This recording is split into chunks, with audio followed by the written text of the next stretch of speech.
Halo, selamat datang di kuliah daring Etika Profesi dan Tata Kelola Korporasi bersama saya, Nilam Kemala. Pada pertemuan kali ini, kita akan membahas etika profesional dalam bisnis. Capaian pembelajarannya untuk pertemuan kali ini ada 3. Pertama, prinsip utama akuntan profesional. Kedua, ancaman terhadap profesionalitas dan pencegahannya.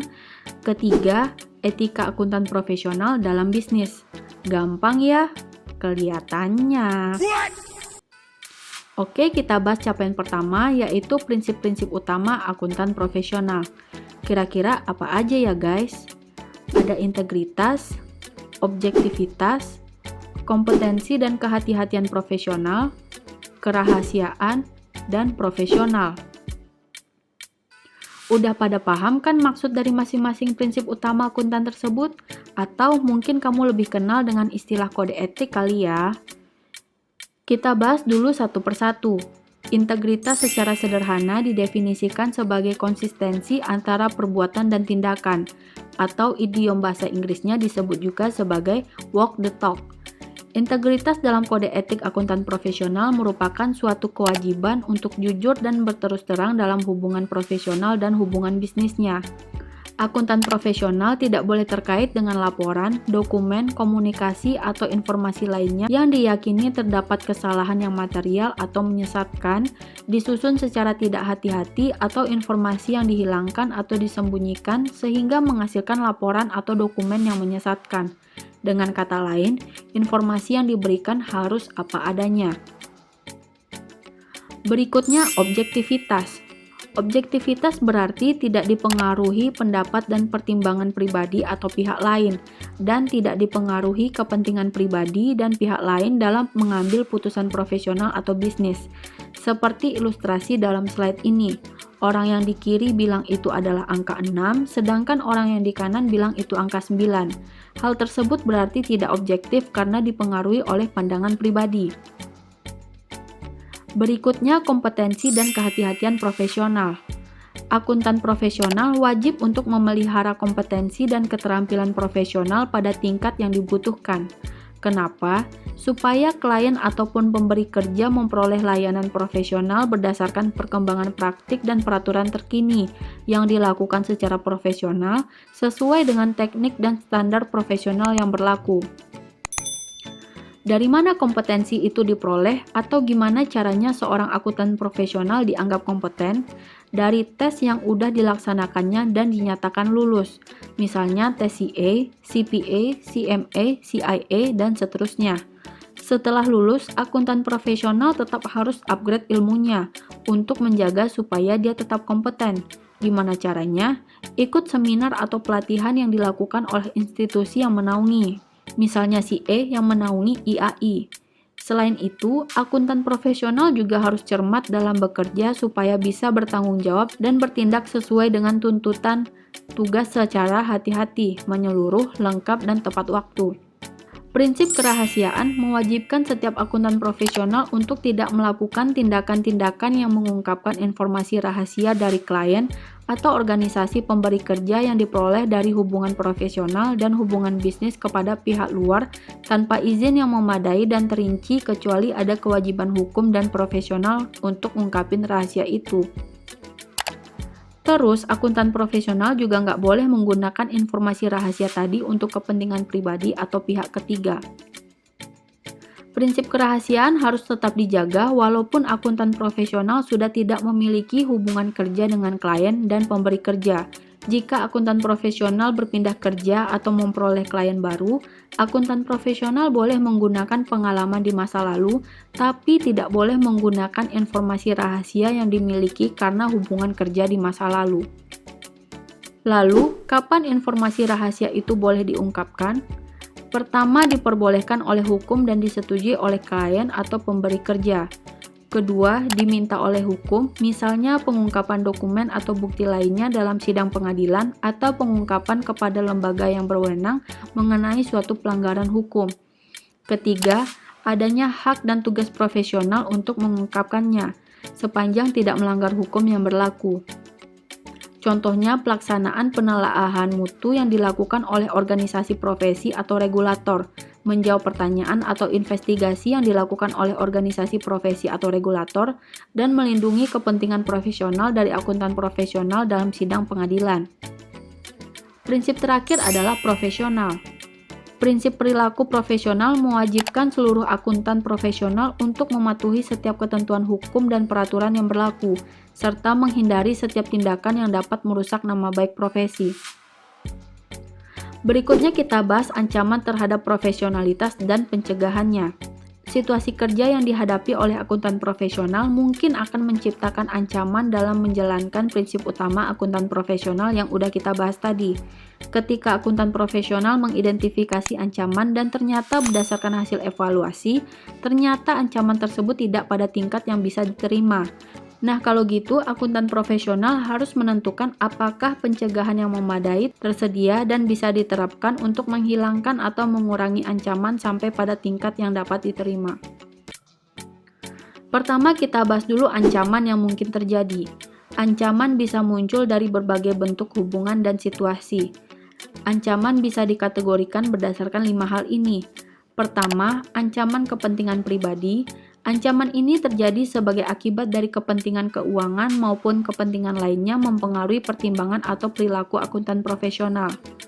Kedua, ancaman telaah pribadi. Ancaman ini terjadi di mana akuntan profesional tidak sepenuhnya dapat mengevaluasi hasil pertimbangan dari layanan profesional atau pekerjaan sebelumnya yang dibuat oleh akuntan profesional atau individu yang bekerja pada akuntan profesional atau kantor yang mempekerjakan akuntan profesional, di mana pertimbangan dari akuntan profesional tergantung dari layanan profesi atau pekerjaan sebelumnya. Ketiga, ancaman advokasi. Ancaman ini terjadi ketika akuntan profesional akan mempromosikan klien atau pemberi kerja pada posisi di mana objektivitas akuntan profesional dikorbankan. Keempat, ancaman kedekatan. Ancaman ini terjadi akibat hubungan yang dekat atau sudah berlangsung lama dengan klien atau terlalu mudah menerima pekerjaan mereka. Kelima, ancaman intimidasi. Ancaman ini terjadi akibat tekanan nyata atau yang dirasakan, seperti upaya untuk mempengaruhi akuntan profesional secara tidak pantas sehingga akuntan profesional tidak bisa bersikap objektif. Lalu, apa saja pencegahan yang bisa diciptakan untuk menghadapi ancaman-ancaman tadi? Sebelumnya, kita bahas dulu definisi pencegahan. Pencegahan adalah tindakan atau upaya lainnya untuk menghilangkan atau mengurangi ancaman sampai pada tingkat yang bisa diterima. Pencegahan dapat dikategorikan menjadi dua, yaitu pencegahan yang diciptakan oleh profesi, undang-undang atau pemerintah, dan pencegahan dalam lingkungan kerja. Pencegahan yang diciptakan oleh profesi, undang-undang atau pemerintah meliputi beberapa hal, yaitu persyaratan pendidikan, pelatihan, dan pengalaman untuk menjadi anggota profesi, persyaratan pendidikan berkelanjutan, peraturan mengenai tata kelola perusahaan, standar profesi, pemantauan, dan prosedur disiplin dari organisasi profesi atau regulator, serta review eksternal terhadap laporan, SPT pajak, komunikasi, dan informasi yang dihasilkan akuntan profesional oleh lembaga yang memiliki kekuatan hukum. Terus, apa aja contoh pencegahan dalam lingkungan kerja? Ya, peraturan yang dibuat oleh organisasi kerja itu sendirilah. Lalu, gimana cara menyelesaikan konflik-konflik yang muncul supaya prinsip utama etika tadi tetap bisa ditegakkan? Akuntan profesional perlu mempertimbangkan fakta-fakta yang relevan, isu etika terkait, prinsip utama yang berhubungan dengan permasalahan yang akan dipecahkan, prosedur internal yang udah ada, dan tindakan alternatif supaya konflik itu bisa diselesaikan.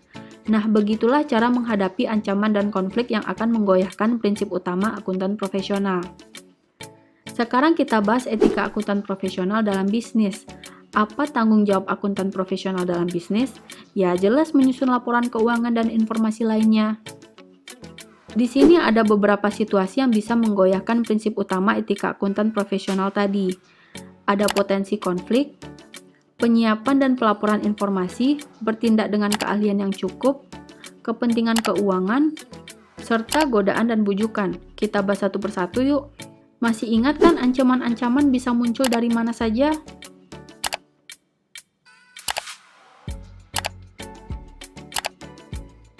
Pertama, kita bahas dulu caranya menanggulangi atau meminimalisir potensi konflik.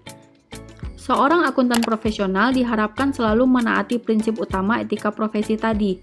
Namun, ada kalanya tanggung jawab akuntan profesional terhadap organisasi pemberi kerja mengalami konflik dengan kewajiban profesional dalam menaati prinsip utama. Sebagai konsekuensinya, akuntan profesional dalam bisnis mungkin akan menghadapi tekanan untuk bertindak atau berperilaku yang dapat menciptakan ancaman untuk mengabaikan prinsip utama tadi. Namun, ada kalanya tanggung jawab akuntan profesional terhadap organisasi pemberi kerja mengalami konflik dengan kewajiban profesional dalam menaati prinsip utama. Sebagai konsekuensinya, akuntan profesional dalam bisnis mungkin akan menghadapi tekanan untuk bertindak atau berperilaku yang dapat menciptakan ancaman untuk mengabaikan prinsip utama tadi. Nah, ancaman yang timbul karena tekanan seperti ancaman intimidasi harus dievaluasi dan terapkan pencegahannya. Kalau perlu, eliminasi atau kurangi ancaman-ancaman tadi pada tingkat yang bisa diterima. Contohnya, meminta nasihat dari dalam organisasi pemberi kerja. Kalau mungkin, penasehat profesional yang independen atau lembaga profesional yang relevan, menggunakan proses penyelesaian sengketa formal pada organisasi pemberi kerja dan mencari bantuan hukum. Akuntan profesional sering terlibat dalam penyiapan dan pelaporan informasi.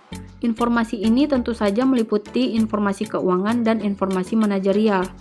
Akuntan profesional dalam bisnis memiliki tanggung jawab untuk menyiapkan atau menyetujui laporan keuangan dari organisasi pemberi kerja, harus yakin bahwa laporan keuangan disajikan sesuai dengan standar pelaporan keuangan yang relevan.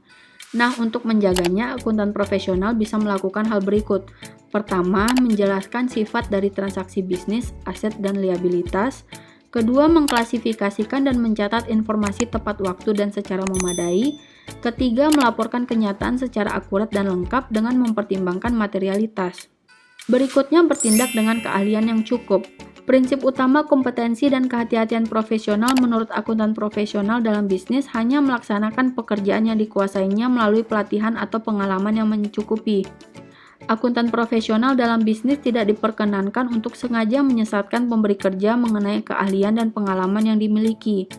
Untuk menghadapi situasi itu, maka perlu dilakukan evaluasi dan pencegahan seperti mendapatkan saran dan pelatihan tambahan, memperhitungkan dengan baik bahwa tersedia waktu yang mencukupi untuk menyelesaikan pekerjaan, mencari bantuan dari orang-orang yang memiliki keahlian yang dibutuhkan, dan konsultasi jika dibutuhkan dengan atasan, ahli yang independen, dan organisasi profesi yang relevan. Berikutnya, kepentingan keuangan. Hal yang sangat sering terjadi, akuntan profesional dalam bisnis mungkin memiliki kepentingan keuangan atau mengetahui adanya kepentingan keuangan dari keluarga dekatnya. Situasi ini bisa menciptakan ancaman untuk melanggar prinsip utama tadi. Contohnya, ancaman kepentingan pribadi terhadap objektivitas dan kerahasiaan mungkin tercipta melalui adanya motif dan kesempatan untuk memanipulasi informasi yang dapat menciptakan ancaman kepentingan pribadi. Untuk itu, diperlukan tindakan evaluasi dan pencegahan seperti kebijakan dan prosedur untuk komite independen, pengungkapan seluruh kepentingan yang relevan dan rencana penjualan saham, konsultasi dengan atasan dan pihak yang bertanggung jawab terhadap tata kelola organisasi, prosedur audit internal dan eksternal, pendidikan yang mengikuti perkembangan terakhir mengenai etika dan peraturan. Yang terakhir nih, godaan dan bujukan. Akuntan profesional dalam bisnis atau keluarga dekat mungkin menerima godaan atau bujukan dalam bentuk hadiah, keramah tamahan, perlakuan istimewa, dan permintaan yang tidak pantas. Ketika menghadapi situasi tersebut, maka langkah evaluasi dan pencegahannya dapat dilakukan dengan cara memberitahukan atasan, pihak ketiga, keluarga, pihak yang bertanggung jawab atas tata kelola organisasi. Nah, sekian dulu pembahasan kita untuk materi etika akuntan profesional dalam bisnis. Semoga bermanfaat ya. Sampai jumpa minggu depan dengan topik yang berbeda. Bye-bye.